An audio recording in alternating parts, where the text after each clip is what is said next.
అందరికీ నమస్కారం. సరస్వతి తెలుగు సాహిత్యం ఛానల్కు స్వాగతం. నా పేరు కంబం సిద్ధారెడ్డి. ఈ వీడియోలో నేను భర్తృహరి నీతి శతకములోని 61 నుండి 70 పద్యాలను మీకు వివరించబోతున్నాను. వరకృప భృత్యులందు నిజవర్గమునందనుకూల వృత్తి కా పురుషుల యందు శాట్యము సుబుద్ధుల యందనురక్తి తాల్మి సద్గురువుల యందు గౌరవము కోవిదులందు నయంబురాజులం దరిజనులందు శౌర్యము మృగాక్షుల యందున్ ప్రగల్భ భావమీవరుసన్ కళా ప్రవీణులగు వారలయందు వసించు లోకముల్.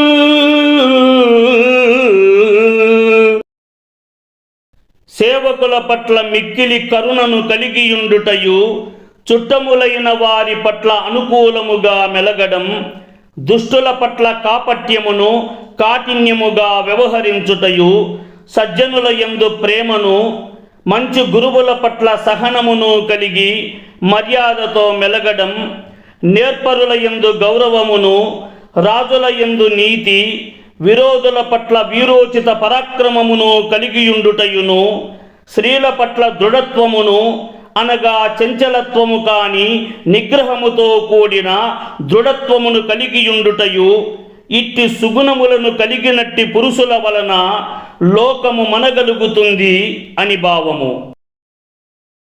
స్నాయువసావసేక మలినమ్మగు నెమ్ము గ్రహించి జాగిలంబాయతమోదమందు జనదా కలిదానికిన్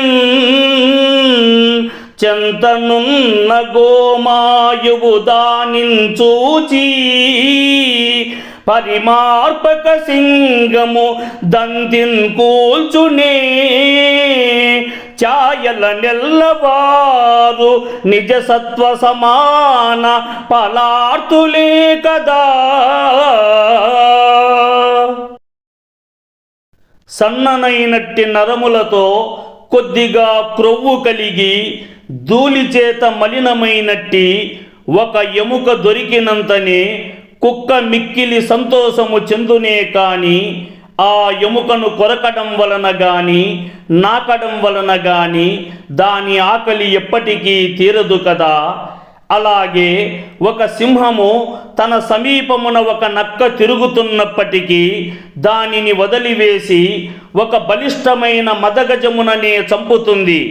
కావున ఈ జగత్తునందు నివసించునట్టి మానవులు తమకున్న శక్తి సామర్థ్యాల మేరకే తమకు రావలసిన ఫలమును కోరుకుంటారే గాని ఎక్కువ తక్కువలను ఎంత మాత్రము కోరుకోరు అని భావము.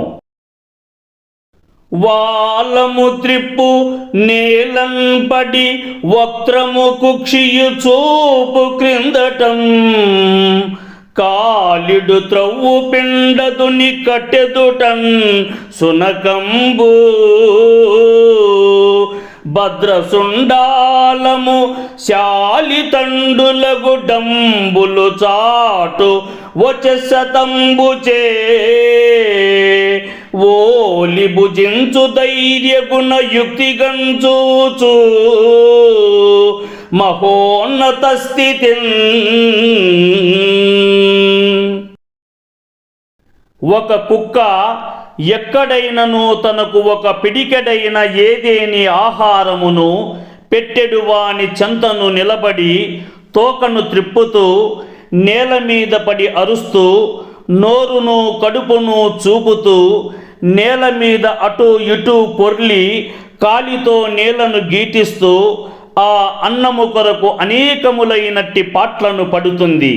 కానీ అదే ఒక మేలు జాతికి చెందినట్టిదైన ఒక ఏనుగు ఎంతో హుందాగా ఒక చోట నిలబడిన మావటివాడు ఎంతో అనునయమైనట్టి మాటలు మాట్లాడుతూ బెల్లమును కలిపినట్టి వరి అన్నముతోడి తీయనైన ఆహారముతో కూడినట్టి ముద్దలను తినిపించును కదా అని భావము.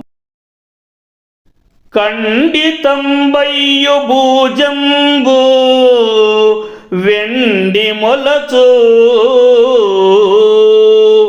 క్షీణుడయ్యును అభివృద్ధి చెందు సోముండి విధమున విచారించి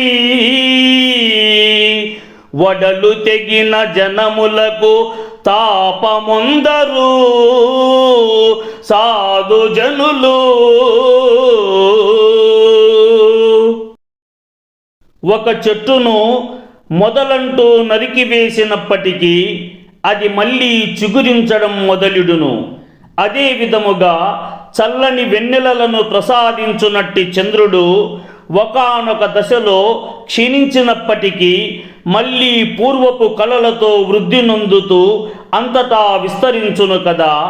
ఇట్టివి పరిశీలించిన సజ్జనులు తమకు కీడు కలిగి దుఃఖము సంభవించిన ఏ మాత్రము వెరవరు, చింతించరు అని భావము. గురుముఖ్యుల్ గలరేవురార్వురు సుభాంగుల్ కేచరుల్ వారిలో వర విక్రాంత విహారి రాహు వ్యపుడున్ వైరంబు చేయండు. భాస్వరులన్ భాస్కర యామినీచరులనే బాధించుచున్నాడు. తత్పరతన్ మస్తక శేషమూర్తియగు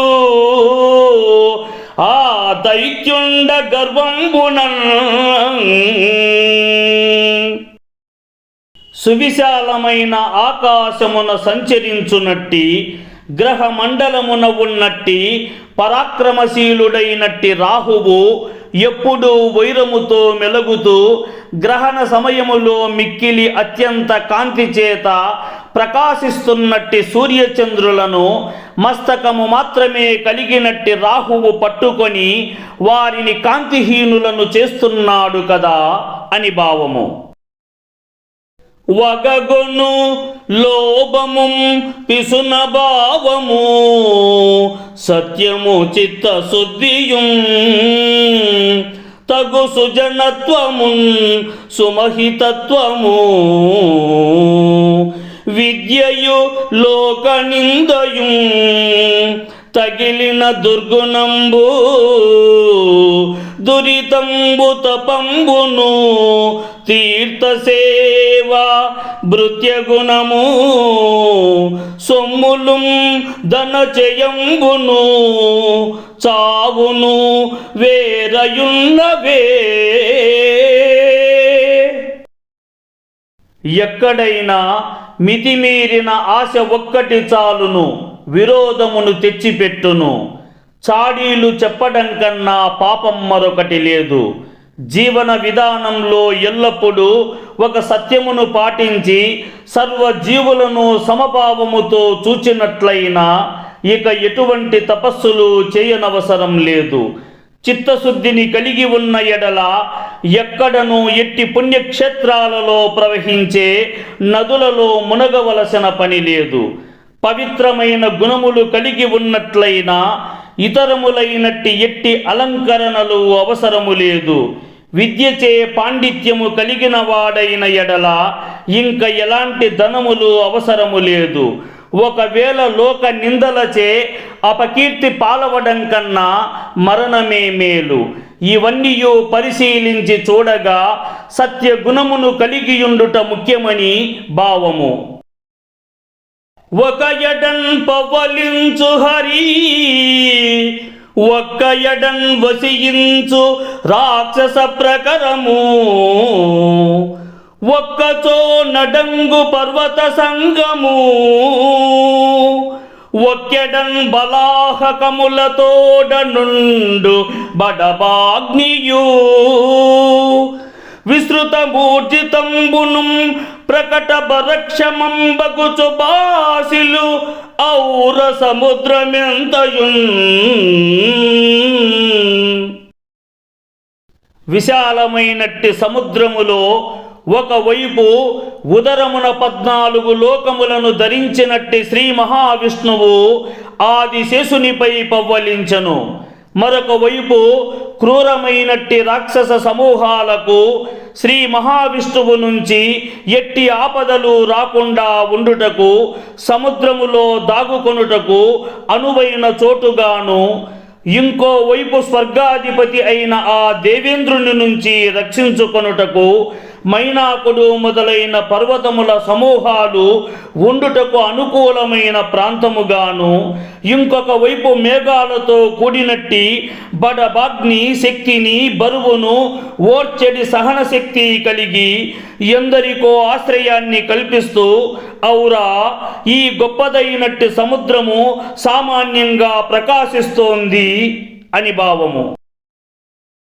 కాననమున రణమున సలిలానల రిపు మధ్యమున మహాబ్ది నగాగ్రస్థానమున సత్తు నిద్రితున్ పూనికతో పూర్వ పుణ్యములు రక్షించు.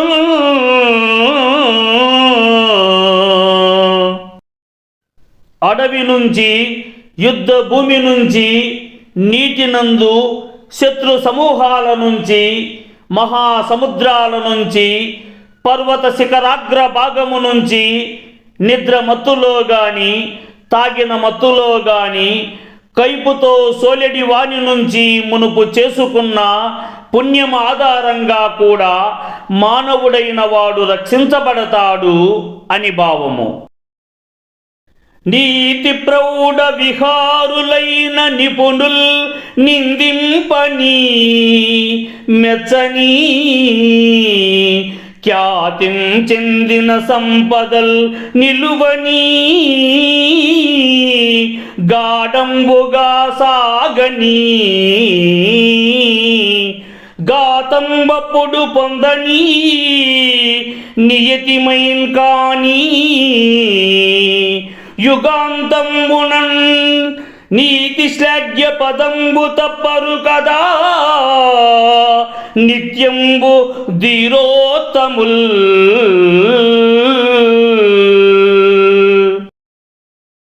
ధీరత్వమును కలిగినట్టి గుణశ్రేష్ఠులు, కఠినమైనట్టి నీతిని పాటించే నీతి కోవిదులు నిందించిన మెచ్చినను తమ నుంచి సంపదలు నిలిచిన నిలువక ఉన్న, మృత్యువు అప్పుడే సంభవించినను లేదా ప్రళయము సంభవించిన గొప్పదైనట్టి నీతి మార్గాన్ని ఏమాత్రము తప్పరు కదా అని భావము. జాతి తొలంగుగాత గుణశక్తి రసాతల సీమ కుంజనుం గాత కులంబు బూదియగుగాత నగంబున నుండి శీలము పాతము చెందుగాత బహుబంగుల విత్తమి మాకు మేలు విఖ్యాత గుణంబులెల్లన్ తృణకల్పములొక్క ధనంబు లేవడిన్.